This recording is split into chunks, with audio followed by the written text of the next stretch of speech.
Hello students, welcome back to our lecture series on law of tort.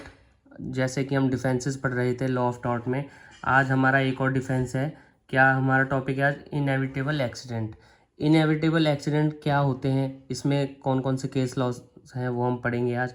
तो चलिए start करते हैं। सबसे पहले मैं आप लोगों को बता देता हूँ व्हाट इज़ इनएविटेबल एक्सीडेंट। जैसे नाम से ही पता लग रहा है, इनएविटेबल मतलब जिन्हें रोका नहीं जा सकता। काफ़ी बार ऐसे एक्सीडेंट्स हो जाते हैं, कुछ मिसहैपनिंग हो जाती हैं जिन्हें with proper due and care के बाद भी रोका नहीं जा सकता था।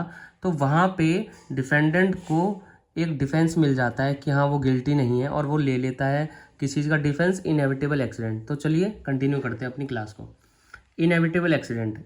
Inevitable accident means an unexpected occurrence of something that could not have been predicted और प्रिवेंटेड। मतलब सिंपल सी बात जैसे इसमें लिखी हुई है, ऐसे एक्सीडेंट जो कि अनएक्सपेक्टेड हैं और जिन्हें प्रॉपर ड्यू और केयर के बाद भी प्रिडिक्ट नहीं किया जा सकता था या प्रिवेंट नहीं किया जा सकता था उनको। मतलब हम नहीं कर सकते थे उसे सही से, प्रॉपर ड्यू एंड केयर के बाद भी प्रिवेंट नहीं कर सकते थे। In such a case the defendants will not be liable if they had no intentions to cause it and if the plaintiff is injured because of it. सीधी सी बात है, ऐसे में डिफेंडेंट को डिफेंस मिल जाएगा इनएविटेबल एक्सीडेंट का। Exception क्या है कि अगर उनके सच में ही इंटेंशन नहीं थी मारने की। ऑब्वियसली अगर इंटेंशन होगी तो नहीं मिलेगा। जैसे in such a case the defendants will not be liable if they had no intentions. Intentions ही नहीं थी तब, ठीक है। तो इसमें चलिए हम कुछ केस लॉज पढ़ते हैं। अलग अलग केस लॉज हैं इसमें। तो सबसे पहला हमारा केस लॉ है होम्स वर्सेस मैथर। इसमें क्या होता है, इसमें डिफेंडेंट का एक सर्वेंट होता है, वो हॉर्स राइड कर रहा होता है रोड पर, ठीक है। हॉर्स राइड कर रहा होता है रोड पर।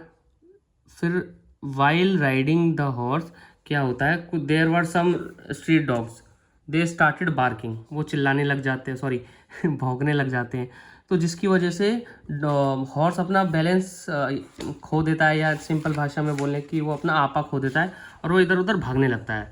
जो उसका सर्वेंट होता है डिफेंडेंट का, वो पूरी कोशिश करता है कि मतलब किसी तरीके से उस हॉर्स को रोक दें, बट वो रोक नहीं पाता। और वहीं पर प्लेंटिफ का घर होता है जो कि अपनी बालकनी में होता है, वो इंजर्ड हो जाता है।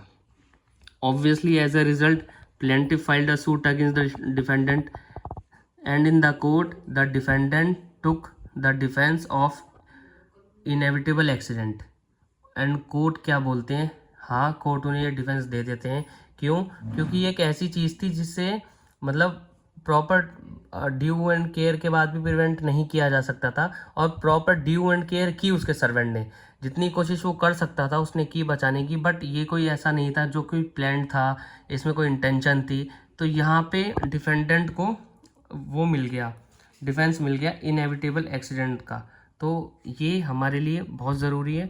मतलब अगर हमने प्रॉपर ड्यू एंड केयर की, उसके बाद भी हो गया और या वैसे भी, तो ये चीज़ें इस बात का आप लोग ध्यान रखिएगा। And we have another case law जिसका नाम है Harnam Singh versus RP auto एड। इसमें क्या होता है, इसमें जो डिफेंडेंट होता है वो आरपी ऑटो एड का ओनर होता है, और वो कार ड्राइव कर रहा होता है। और वो जो कार ड्राइव कर रहा होता है ना, उसका टायर जो है ना, उसकी कंडीशन अच्छी नहीं होती है। इन स्पाइट ऑफ दैट वो ड्राइव कर रहा होता है एक्सेसिव स्पीड पे, ठीक है, जिसकी वजह से टायर फट जाता है और accident took place and plaintiff sustained injury sustained करता है प्लेंटिफ। उसके बाद क्या होता है, प्लेंटिफ इसे सू कर देता है कोर्ट में, ठीक है। कोर्ट में आके जो डिफेंडेंट है वो डिफेंस लेता है कि मुझे इनएविटेबल एक्सीडेंट का मेरे को डिफेंस दिया जाए। तो बट वहाँ पे कोर्ट क्या बोलता है, कोर्ट बोलता है कि ये जो एक्सीडेंट है ये अवॉइड किया जा सकता था। जैसे हमारे हॉर्स वाले केस में उसने कोशिश की अवॉइड करने की, ये भी अवॉइड किया जा सकता था। किस तरीके से, अगर आपके टायर अच्छे होते, ठीक है, या आप टायर चेंज कर लेते, या फिर आप बहुत ज़्यादा स्पीड पे नहीं चला रहे होते, अगर स्पीड लिमिट आपने मेंटेन की होती, बट आपने प्रॉपर ड्यू एंड केयर भी नहीं करी और ये सारी चीज़ नहीं हुई, तो आपको इनएविटेबल एक्सीडेंट का डिफेंस नहीं मिलेगा। और कोर्ट ऑर्डर डिफेंडेंट टू पे कंपेंसेशन टू द प्लेंटिफ। तो हमारे दो ये थे केस लॉज, ये ध्यान रखिए। ये हमारे कॉलेज में भी काफ़ी ज़्यादा आते हैं और वैसे भी कभी भी आपको इनकी नीड पड़ सकती है, प्रैक्टिकल लाइफ में भी, प्रैक्टिकल आपकी प्रैक्टिस में भी। और हम इस लेक्चर सीरीज़ को कंटिन्यू करेंगे नेक्स्ट क्लास में। Thank you so much.